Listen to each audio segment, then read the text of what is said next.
राजनीति का आपको पता भी नहीं चलता था कि कैंडिडेट कौन लड़ रहा है। कैंडिडेट का पता ही नहीं रहता था, बस पार्टी को जाकर वोट दे आते। तो अब कम से कम हर बिरादरी के नेता है, तुम भी अपने नेता बनाओ।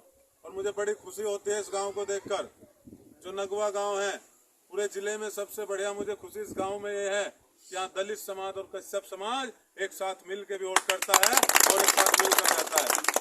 जितने भी हमारे धरना प्रदर्शन हुए, जितने कश्यप गए उससे ज्यादा दलित समाज के लोग गए। हम उनका बिल्कुल सम्मान करते हैं, चाहे दिल्ली की रैली हो, चाहे मुजफ्फरनगर की रैली हो, चाहे धरना प्रदर्शन हो। सबसे ज्यादा सहयोग कश्यप समाज के साथ साथ दलित समाज का भी रहा। तो हम दोनों समाज यहाँ मिलकर रहते हैं। अगर हर गांव में इस तरीके से दलित और कश्यप एक हो जाएगा तो सत्ता आपके हाथ में आ जाएगी। हम लोगों को अपने लोगों को जागरूक करना है। ये जागरूक करने की लड़ाई है, अपने हिस्सों को लेने की लड़ाई है। हमारी तो एक ही मांग है, हमारी एक ही लड़ाई है, जिसकी जितनी संख्या उसको उतना हिस्सा हर चीज में मिलना चाहिए। उसको नौकरी में उतना हिस्सा मिलना चाहिए, उसको जमीन में उतना हिस्सा मिलना चाहिए, उसको देश के संसाधनों में उतना हिस्सा मिलना चाहिए।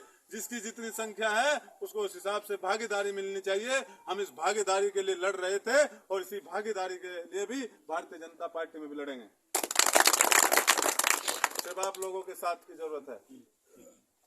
सीधी एक ही बात आनी चाहिए कि अब तो हमारे नेता देवेंद्र कश्यप भाजपा में आ गए हैं, अब एक एक वोट भाजपा को जाएगा।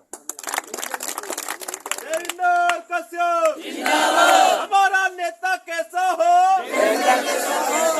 19 अप्रैल को चुनाव है, पहले चरण का चुनाव मुजफ्फरनगर में है और यहीं से वो देश की राजनीति तय होती है।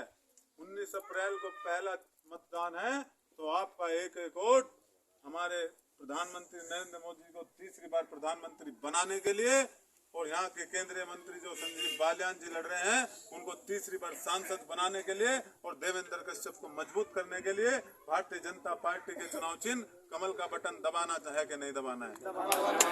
कमल का बटन 19 अप्रैल को दबना चाहिए कि नहीं दबना चाहिए। एक एक वोट कमल पे जाएगा कि नहीं जाएगा।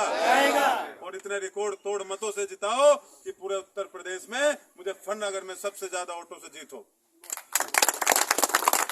यहीं से इतिहास लिखा जाएगा। तो ये आपको तय करना है।